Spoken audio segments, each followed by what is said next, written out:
ये तस्वीर देखिए, ये कोई फिल्मी शूटिंग नहीं है जहां कोई कलाकार डॉक्टर की वेश में रिक्शे पर बैठकर फोटो खिंचा रहा हो, बल्कि ये तस्वीर एक भयानक सच्चाई है बिहार की, जो बताती है कि लगभग 10.5 करोड़ से ज़्यादा आबादी वाले राज्य की हालत कितनी भयावह है। जिस तस्वीर को आप देख रहे हैं वो बिहार राज्य के सुपौल जिले की है, जहां डॉक्टर साहब को मेडिकल सेंटर तक जाने के लिए यूं ही रिक्शे का सहारा लेना पड़ता है, क्योंकि सड़कें तो बारिश की वजह से डूब चुकी है।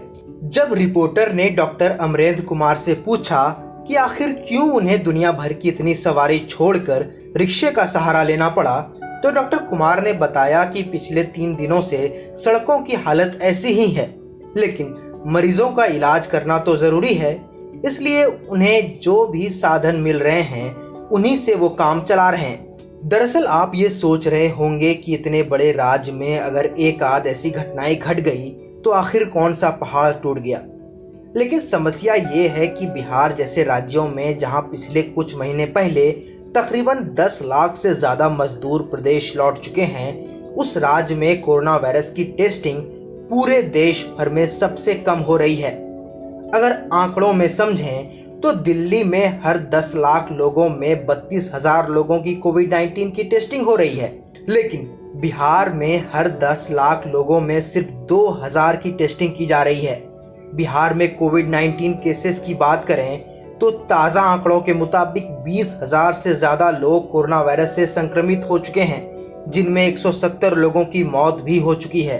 बिहार में किस तरह लोगों की जान कोरोना वायरस की वजह से जा रही है, उसका एक उदाहरण भागलपुर जिले से बीते बुधवार को सामने आया। इस वीडियो में जिस व्यक्ति का शव स्वास्थ्य कर्मचारी एम्बुलेंस में डाल रहे हैं, वो दरअसल कुछ घंटे पहले एक मेडिकल स्टोर में पहुंचकर दवाई ले ही चुका था कि उसकी मौत हो गई।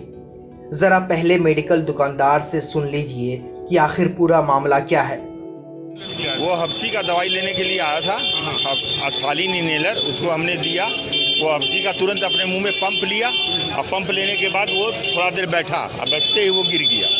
इसके में हमने एसपी साहब को भी फ़ोन किया, डीएम साहब को भी फ़ोन किया, भागलपुर कोतवाली थाना को भी फ़ोन किया, कोरोना 19 वाले को भी फ़ोन किया, लेकिन वहाँ उन लोग की तरफ से अभी तक कोई भी सुनवाई, कोई भी कार्रवाई कुछ नहीं है। कितना देर हुआ? 1.5 घंटा हो गया। 1.5 घंटा से पड़ा हुआ? जी हाँ, हम लोग उनके पानी भी बहुत डाला, लेकिन अभी तक कोई उनको कुछ होश नहीं आया। इस घटना ने बिहार सरकार की लापरवाही का पूरा पोल खोल कर रख दिया है। जिस सुशासन का डंका पीटकर नीतीश कुमार बिहार में पिछले 15 साल से सरकार चला रहे हैं, वहां पर लोगों को स्वास्थ्य सुविधा के नाम पर क्या मिल रही है, उसका उदाहरण आपके सामने है। बिहार में पिछले कुछ दिनों से जिस रफ्तार से कोरोना वायरस के केस बढ़ने शुरू हुए हैं, उसे देखते हुए एक बार फिर नीतीश सरकार ने लॉकडाउन लगाने का फैसला कर लिया है। ये लॉकडाउन 16 से लेकर 31 जुलाई तक रहने वाला है। एक तरफ जहां बिहार में पिछले कुछ दिनों से हो रही बारिश की वजह से उत्तरी बिहार में कुछ जिलों में बाढ़ का डर सताने लगा है, वहीं दूसरी तरफ कोरोना वायरस ने अपना प्रकोप भी बिहार में दिखाना शुरू कर दिया है। लेकिन कमबख्त राजनीति एक ऐसी चीज़ है जहां नेता अर्थियों पर भी राजनीतिक रोटी सेक लेते हैं।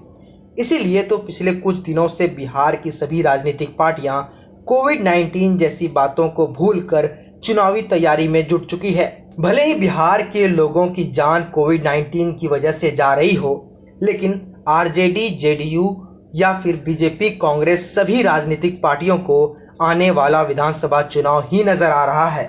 पीयूष कुमार की रिपोर्ट, हेडलाइंस 21 के लिए।